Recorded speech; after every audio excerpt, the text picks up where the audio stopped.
দিন আমরা সকলে একসঙ্গে সমবেত হয়েছি নাটাগড় রামকৃষ্ণ বিবেকানন্দ আশ্রম পরিচালিত নিবেদিতা পাঠচক্রের বাৎসরিক অনুষ্ঠান। স্বামীকে ও ভগিনী নিবেদিতার অনুষ্ঠানে কিছু পূর্ণ মুহূর্ত আমরা উদযাপন করব উপলব্ধ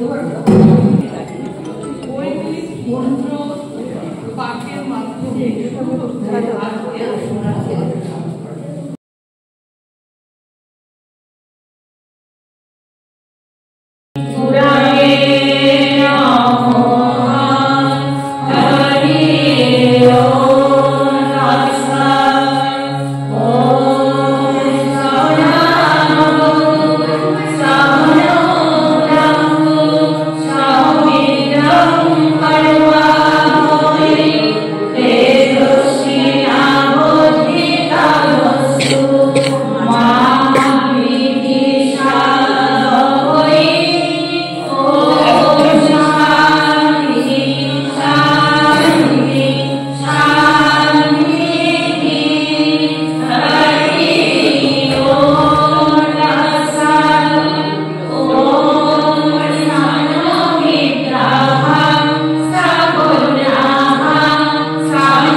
কৃষ্ণ রাম কৃষ্ণ বলো আমার মন জয় রাম কৃষ্ণ বলো আমার মন যুগ অবতার যিনি পূর্ণ ব্রহ্ম নারায়ণ যুগ অবতার যিনি পূর্ণ ব্রহ্ম নারায়ণ রাম কৃষ্ণ বলো আমার মন জয় রাম কৃষ্ণ বলো আমার মন রাম কৃষ্ণ বলো আমার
ব্রাহ্ম সমাজ বক্তৃতা বা সমাজ সংস্কার সোশ্যাল রিফর্মস আগে ঈশ্বররা পরে লোকশিক্ষা প্রদান নরেন্দ্র ও তাহার বন্ধুগণ পঞ্চবটির চাকার হইতে অবতরণ করিলেন ও ঠাকুরের কাছে আসিয়া দাঁড়াইলেন।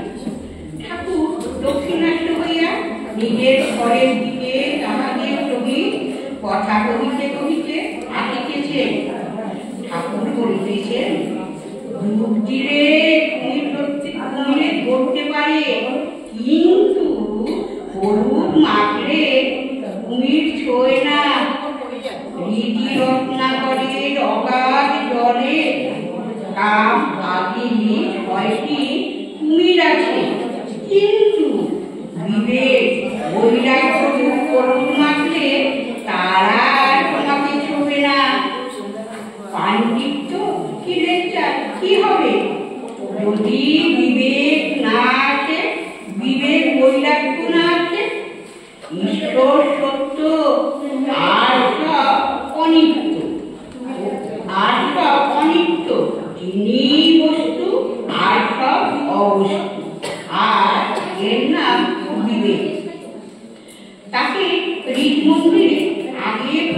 প্রতিষ্ঠা করো, বক্তৃতা, লেকচার, তারপর ইচ্ছাঘাত করো। শুধু ব্রহ্ম ব্রহ্ম বললে কি হবে যদি বিবেক বৈরাগ্য না থাকে? ও তো ফাঁকা সংশোধনী। এক গ্রামে পদ্মলোচন বলে একটি ছোকরা ছিল। লোকে তাকে কোদো কোদো বলে ডাকতো। গ্রামে একটি পোড়ো মন্দির ছিল, ভিতরে ঠাকুর বিগ্রহ নাই। মন্দিরের গায়ে অশ্বত্থ গাছ, অন্যান্য গাছপালা হয়েছে। মন্দিরের ভিতরে চামচিকে বাসা করেছে, মেঝেতে ধুলা ও চামচিকের বিষ্ঠা। মন্দিরে লোকজনেরা যাতায়াত না। একদিন সন্ধ্যার কিছু পরে গ্রামের লোকেরা শঙ্খধ্বনি শুনতে পেলে। মন্দিরের দিকে থেকে শাঁখ বাজাচ্ছে হুম হুম করে। গ্রামের লোকেরা মনে করে হয়তো ঠাকুর প্রতিষ্ঠা কেউ করেছে। সন্ধ্যার পর আরতি হচ্ছে। ছেলে, বুড়ো, পুরুষ, মেয়ে সকলে দৌড়ে দৌড়ে মন্দিরের সম্মুখে গিয়ে উপস্থিত। ঠাকুর দর্শন করবে আর আরতি দেখবে। তাদের মধ্যে একজন মন্দিরের আস্তে আস্তে খুলে দেখে পদ্মলোচন এক পাশে দাঁড়িয়ে শাঁখ বাজাচ্ছে। ঠাকুর প্রতিষ্ঠা নাই, মন্দির মার্জনা হয় না, চামচিকের বিষ্ঠা রয়েছে।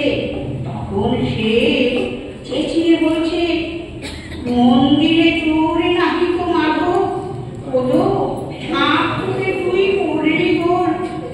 তাই চামচিকে 11 জনা দিবানিশি দিচ্ছে থানা। যদি নিজ মন্দিরে মাধব প্রতিষ্ঠা করতে চাও, যদি ভগবান লাভ করতে চাও, শুধু মুখ করে শাঁখ ফুটলে কি হবে? আগে চিত্ত শুদ্ধি করো। মন শুদ্ধ করে ভগবান আসেন, পবিত্র আসনে এসে বসে বসবেন।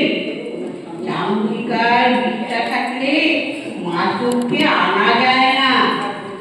11 জন চামচিকে 11 ইন্দ্রিয়, 5 জ্ঞানেন্দ্রিয়, 5 কর্মেন্দ্রিয় আর মন। আগে মাধব প্রতিষ্ঠা, তারপর ইচ্ছা হয় বক্তৃতা লেকচার দিও। আগে দুধ দাও, দুধ দিয়ে রত্ন তুলো, তারপর অন্য কাজ। কেউ দুধ দিতে চায় না। সাধন নাই, ভজন নাই, বিবেক বৈরাগ্য নাই। 2-4টে কথা ঠিক খেয়ে ওম লেকচার। লোক শিক্ষা দেওয়া বড় কঠিন। ভগবানকে দর্শনের পর কেউ যদি তার আদেশ পায়, তাহলে শিক্ষা দিতে পারে। ওম নিরঞ্জনম নিত্যমনন্তরূপম ভক্তানুকম্পামৃত বিগ্রহঙ্গৈ ঈশাবতারং পরমেশ্বরবিদ্যং তং রামকৃষ্ণ শিরসা নমামি। শ্রী শ্রী ঠাকুরের কথা আমরা শুনলাম। সুন্দর কথামৃত পাঠ করলে নিবেদিতা পাঠকদের এক সমস্যা। পরম পূজনীয় মাতাদিগণ আমাদের মধ্যে উপস্থিত হয়েছেন। মাতাদিগকে জানাই আন্তরিক শ্রদ্ধা ও ভক্তিপূর্ণ প্রণাম। এখন মাতাদিগের বরণ করে নেবে নিবেদিতা পাঠচক্রের সদস্যগণ ও তারা মাতাজি। এখন মাতাজিদের বরণ করে নেওয়া হচ্ছে। বরণ করছেন নিবেদিতা পাঠচক্রের সদস্য।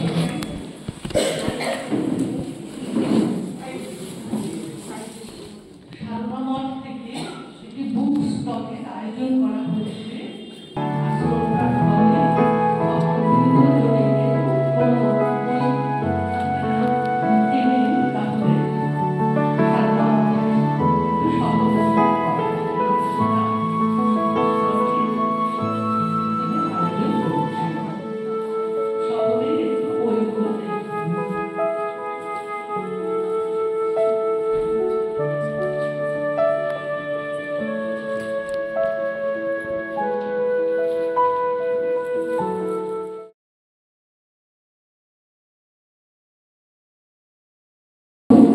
আরতি করছেন পরমপূজনীয় দাদা।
আমার সশ্রদ্ধ প্রণাম ও মাননীয় অতিথিকে আমার নমস্কার ও উপস্থিত ভক্তমণ্ডলীকে আমার আন্তরিক শুভেচ্ছা ও ধন্যবাদ জানিয়ে আমাদের এই নিবেদিতা পাঠচক্র সম্বন্ধে কিছু কথা বলছি।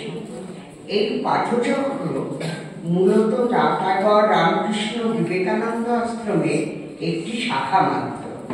এই আশ্রমের ছত্রছায়াতেই গড়ে উঠেছে এই পাঠচক্র। এবার আমরা একটু পিছনের দিকে তাকাবো। আমাদের এই আশ্রমে প্রবীণা সদস্যা প্রাক্তন শিক্ষিকা শ্রীমতী বীণাপাণি দাশগুপ্তা মহাশয়া, যিনি এই পাঠচক্রের সাথে জন্মলগ্ন থেকে যুক্ত ছিলেন, তার নিকট শুনেছি 1986 সালে এই আশ্রমের বার্ষিক উৎসবে দক্ষিণেশ্বর সারদা মঠ থেকে প্রব্রাজিকা বিশুদ্ধ প্রাণা মাতাজি এসেছিলেন এবং তার ওই উৎসাহ ও প্রেরণায় আমাদের এই পাঠচক্র গড়ে ওঠে। নিবেদিতা পাঠচক্র মাতাজিরই প্রদত্ত নাম। 1986 সালের মার্চ মাসে মাত্র 28 জন সদস্য নিয়ে এই পাঠচক্রের শুভ সূচনা হয়। তখন উপরে এই ঠাকুর দালান তৈরি হয়নি, নিচে ছোট ঘরে ঠাকুর, মা ও স্বামীজির পূজা হতো এবং সেখানেই আমাদের ক্লাস শুরু হয়। বর্তমানে ধীরে ধীরে আশ্রমের অনেক উন্নতি হয়েছে। দোতলায় বড় ঠাকুর ঘর প্রতিষ্ঠিত হয়েছে এবং তৎসংলগ্ন বড় হল ঘরে আমাদের ক্লাস বসে। দীর্ঘ 38 বছর পার করে আমাদের সদস্য সংখ্যা এখন অনেক বৃদ্ধি পেয়েছে এবং বিভিন্ন সময়ে বিভিন্ন সদস্য পাঠচক্রের পরিচালনা সুষ্ঠুভাবে করে আসছে। আমাদের ক্লাসে গীতা পাঠ, চণ্ডী পাঠ, কথামৃত পাঠ এবং ঠাকুর, মা, স্বামীজি ও নিবেদিতার উপর লেখা পাঠ ও আলোচনা করা হয়। পূর্বে সারদা মঠ থেকে প্রব্রাজিকা বিশুদ্ধ প্রাণা মাতাজি মাসে একদিন এসে আমাদের গীতা পাঠের ক্লাস নিতেন। বর্তমানে সেই সারদা মঠ থেকে প্রব্রাজিকা সুচিপ্রাণা মাতাজি মাসে একদিন আসেন এবং গীতা পাঠ, উপনিষদ পাঠে ক্লাস নিয়ে থাকেন এবং তার অমূল্য উপদেশ বাণীতে আমরা অনেক উপকৃত হয়ে থাকি। এই ক্লাসে আমাদের পাঠচক্রের বাইরে অনেক মায়েরাও এসে সানন্দে যোগদান করেন। এছাড়া বছরে দুবার এই আশ্রম থেকে ডাক্তার দেখিয়ে স্বল্প ব্যয়ে চোখ অপারেশনের ব্যবস্থা করা হয়। এরপর আশ্রমের 3 দিনব্যাপী বার্ষিক উৎসবেও নানারূপ সেবামূলক কাজে আমরা সহযোগিতা করে থাকি। পরিশেষে ঠাকুর, মা, স্বামীজি ও ভগিনী নিবেদিতাকে ভক্তিপূর্ণ প্রণাম জানিয়ে আমার বক্তব্য শেষ করলাম।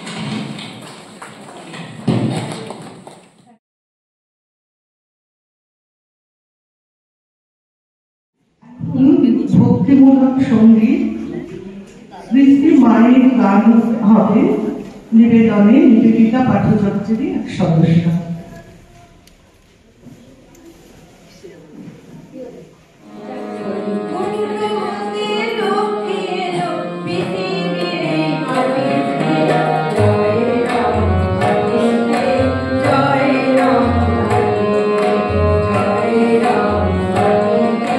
Jai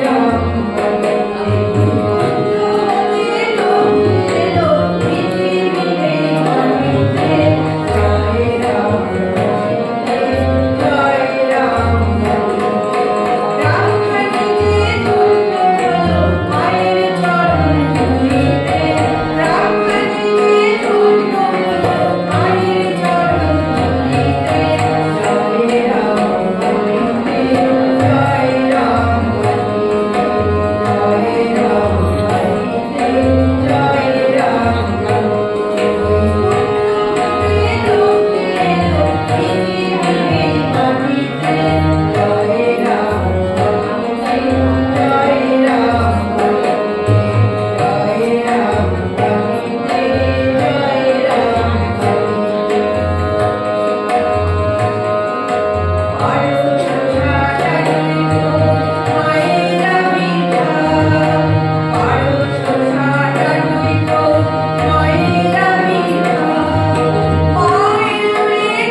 ঠাকুরমা স্বামীজি ও নিবেদিতাকে সশ্রদ্ধ প্রণাম জানাই উপস্থিত মাতাজিদ্বয়কে প্রণাম জানাই ও শ্রদ্ধা জানাই উপস্থিত সকল শ্রোতা দর্শকদের। আমি একটি কবিতা আবৃত্তি করছি। কালী দি মাদার, স্বামী বিবেকানন্দের লেখা। এটি কবি সত্যেন্দ্রনাথ দত্ত বঙ্গানুবাদ করেছে, নাম দিয়েছেন মৃত্যুরূপা মাতা। নিঃশেষে নিভেছে তার দান, মেঘ এসে আউটিছে মেঘ, স্পন্দিত ধ্বনিত অন্ধকার, গর্জিছে ঘূর্ণ বায়ুবেগে। লক্ষ লক্ষ উন্মাদ পরাণ বহির্গত বন্দিশালা হতে, মহাবৃক্ষ সমূলে উপাড়ি ফুৎকারে উড়ায়ে চলে পথে। সমুদ্র সংগ্রামে দিল হানা, উঠে ঢেউ গিরি চূড়াজিনি, নভস্থল পরশিতে যায়। ঘোর রূপা হাসিছে দামিনী, প্রকাশিছে দিকে দিকে তার মৃত্যুর কালিমা মাখা গায়ে। লক্ষ লক্ষ ছায়ার শরীর দুঃখ রাশি জগতে ছড়ায়। নাচে তারা উন্মাদ তাণ্ডবে, মাতৃরূপা মা আমার আয়। করালি করাল তোর নাম, মৃত্যু তোর নিঃশ্বাসে প্রশ্বাসে। তোর ভীমি চরণ নিক্ষেপে প্রতি পদে ব্রহ্মাণ্ড বিনাশে। কালী তুই প্রলয় রূপিণী, আয় মাগো আয় মোর পাশে। সাহসে যে দুঃখ দৈন্য যায়, মৃত্যুরে যে বাঁধে বাহু পাশে। কাল নৃত্য করে উপভোগ, মাতৃরূপা তারই কাছে আসে। নমস্কার।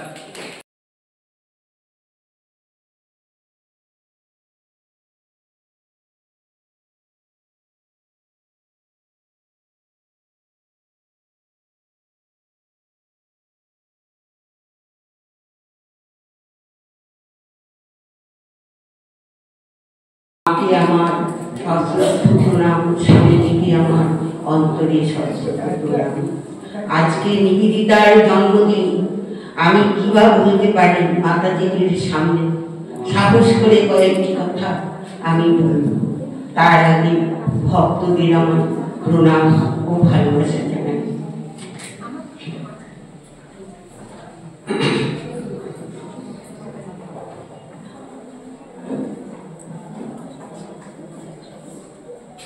1867 খ্রিস্টাব্দে আয়ারল্যান্ডে নিবেদিতার জন্ম হয়েছিল।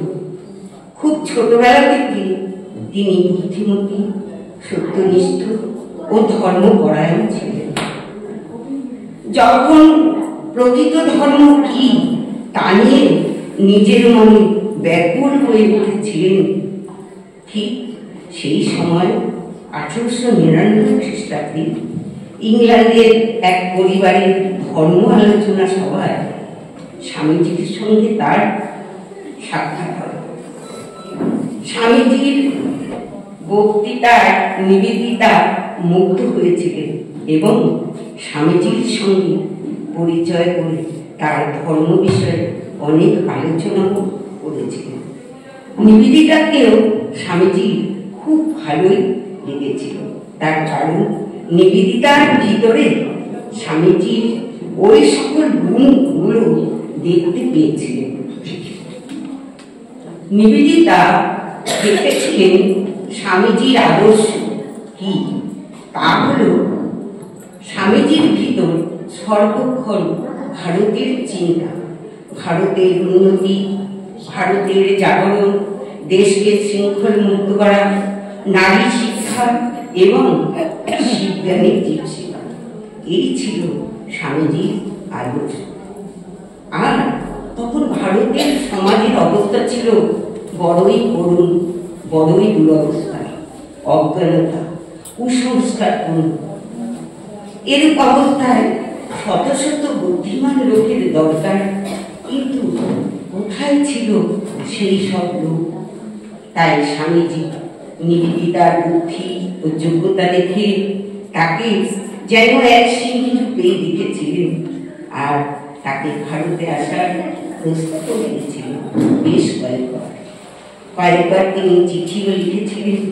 একটি ছোট্ট চিঠি আমি পড়ছি। 1896 খ্রিস্টাব্দের 7 জুন স্বামীজি লিখছেন, কল্যাণী মার্গারেট, আমার অনুদানের কথা তোমায় বলছি। আমি তোমার ভিতরে ভারতের জাগরণের আলো দেখতে পাই। তোমায় বিশ্বাস করি। আমার ইচ্ছা তুমি ভারতের মানুষের অন্তরের দেবত্ববাণী প্রচার করো। আসলে এর অবস্থার কারণ হচ্ছে অজ্ঞতা। এখানকার ধর্মগুলো প্রাণহীন, মিথ্যা অভিনয়ে ভরা। তোমার সেবা, কার্য, বক্তৃতা এবং ভালোবাসায় মানুষের জাগরণ ঘটাও। যতক্ষণ মানুষ তোমার কাছে সাড়া না দেয়, ততক্ষণ তোমার কার্য চলবে। আমার সহযোগিতাও তোমার সঙ্গে থাকবে। তুমি আমার আশীর্বাদ নিও। বিবেকানন্দ। 1898 খ্রিস্টাব্দে 28 জানুয়ারি নিবেদিতা ভারতে আসেন। স্বামীজির ভিতরে যে ধর্মভাব, ধর্ম প্রাণ হয়ে উঠেছিল, নিবেদিতাও মন মুখ এক করে গুরুবাক্য পালনে ব্রতী হয়েছে। তার কাছে রামকৃষ্ণ, মা সারদা, বিবেকানন্দ, ভারতবর্ষ সব যেন একাকার হয়ে গিয়েছে। এই সত্যই ছিল তার কাছে সারা ভারতময়। প্রথমে তিনি নারী শিক্ষা ও স্কুলের কাছে মন দেন। তারপর স্বামীজির মৃত্যুর পর তাকে দেখা যায় যেন এক রণভঙ্গি নিরূপে। ভারতের পত্রিকা লেখায়, তার লেখা, বক্তৃতা, সমাজের ছেলেদের রাখি বন্ধনের মাধ্যমে এক করা, মানুষের সেবা করা, সে কি না করেছিলেন। যেন এক সিংহীর মতোই ভারতের সেবা কাজে ঝাঁপিয়ে পড়েছিলেন। তার সেবা কাজ এতই আন্তরিক, এতই সর্বাঙ্গীন পরিপূর্ণ যে তাকে বিদেশে নিবন্ধে আমাদের অপরাধ করতে হয়। তিনি ভারতের দুঃখকে নিজের দুঃখ, ভারতের লজ্জাকে নিজের লজ্জা এবং ভারতের স্বপ্নকেও নিজের স্বপ্নই মনে করতেন। তাই তো তিনি হতে পেরেছিলেন ভারত ভূমি, ভারতের বন্ধু এবং সেবিকা। মা সারদা বলেছেন, আমাদের মেয়ে ভারতের রামকৃষ্ণের ভাব প্রচারের জন্য ও দেশে জন্মেছে। ব্রহ্মানন্দ বলতেন, নিবেদিতার কাছে এলে মনটা কুকু করে অন্তর্মুখী হয়ে যায়। নিবেদিতার কাছে প্রত্যেক আত্মাই পূর্ণ আত্মা। নিবেদিতা বলতেন, জীবন তো একটা ভাব, তার উপরে রয়েছে পরিবর্তন, তার উপরে রয়েছে অমরত্ব, অবিনশ্বর জীবন, বন্ধন, তার উপরে রয়েছে মুক্তি। সেবা শুধু তপশ্চর্য নয়, কঠোর তপস্যার মুকুট। যে মুহূর্তে সব কিছু ত্যাগ করে ঈশ্বরের কোনো কাজ করা হয়, তাহাই তখন ঈশ্বরীয় কাজ, দেবত্ব কাজ। ত্যাগ করলে কি হয়, তা করে দেখানোই হচ্ছে আবশ্যক। এই ছিল নিবেদিতার মনোভাব। বসু পরিবারের সঙ্গে দার্জিলিংয়ে ঘুরতে গিয়ে তিনি অসুস্থ হয়ে পড়েন। ডাক্তার নীলরতন সরকার তার চিকিৎসা করেন, কিন্তু তিনি আর ছেড়ে ওঠেননি। 1999 খ্রিস্টাব্দের 13 অক্টোবর নিজ কণ্ঠে উচ্চারণ করেন, অসতমা সতগময়, তমসমা জ্যোতির্গময়, মৃত্যুর মৃত্যুগময়। এই বলে সকাল 7টায় তিনি প্রেমময়ী নিবেদিতা রামকৃষ্ণ পদে অমৃত রূপে যাত্রা করেন। আমরা যদি তার ভাব পালন করতে পারি তবেই তো হবে তার প্রতি শ্রদ্ধাঞ্জলি নিবেদন। নমস্কার।